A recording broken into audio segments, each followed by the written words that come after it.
Isomero ilu kesapoto imedautu imopirani wongonolu akejo kanu isapaka pesur wongonolu ka rugby wongonolu ka volleyball ka imopirani wongonolu echakio kakan kanwa pesur kangini diope keje ichie kotomo boro ikopari boro lune eji asesi shaka kai sisha nakina luda apolai lelenoi Fred Opolot ngesa bala ebe era saboliasho idiope kotomo waitin luepe dorotoridue luma miso maite jo kotoma tukot adumu ningarina jokan narai akoronga anyu nebe kwape buku lo pingire ikeiki na doke tight na sports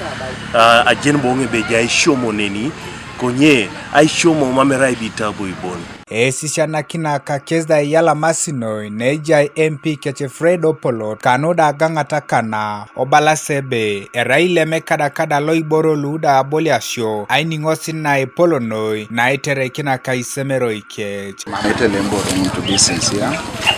araida ito tolosenenesa krona Aboliak show eraile maija unu mboro munawai so kwa neja atatari chamunte ngube elosete engarain so angichu no talents leja asana midwe kededa ya ataki na ito gogogo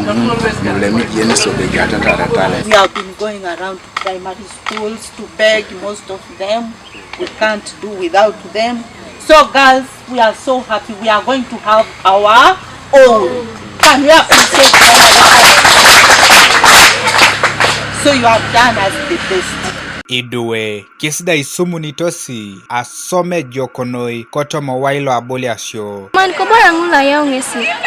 akosa talent na carrot ne mopira ebait kana keu ido ebait sarout dijai kuju kotomo someroi aleja siserere kupinga yala manoine pole na retengo kapa dona tariborulu bait kana okesero dai aikiau Keji angunu da Fred Opolot ngesi chora kitidwe aitinga shomani kaburacho kanodo ngarina jokan. Ashoman kereka mamera Aboliak. Narai iche tunga iche Aruruk umitose ebe ai jukari koko semero rai just nare koto ikokolota ishom. Mam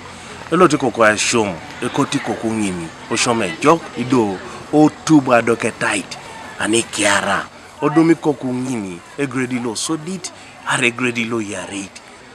so akoto ngoja na jula kinatengen Kanuka TV East Alexander Makeyo Kori Kobuku Pingire o district aloko serere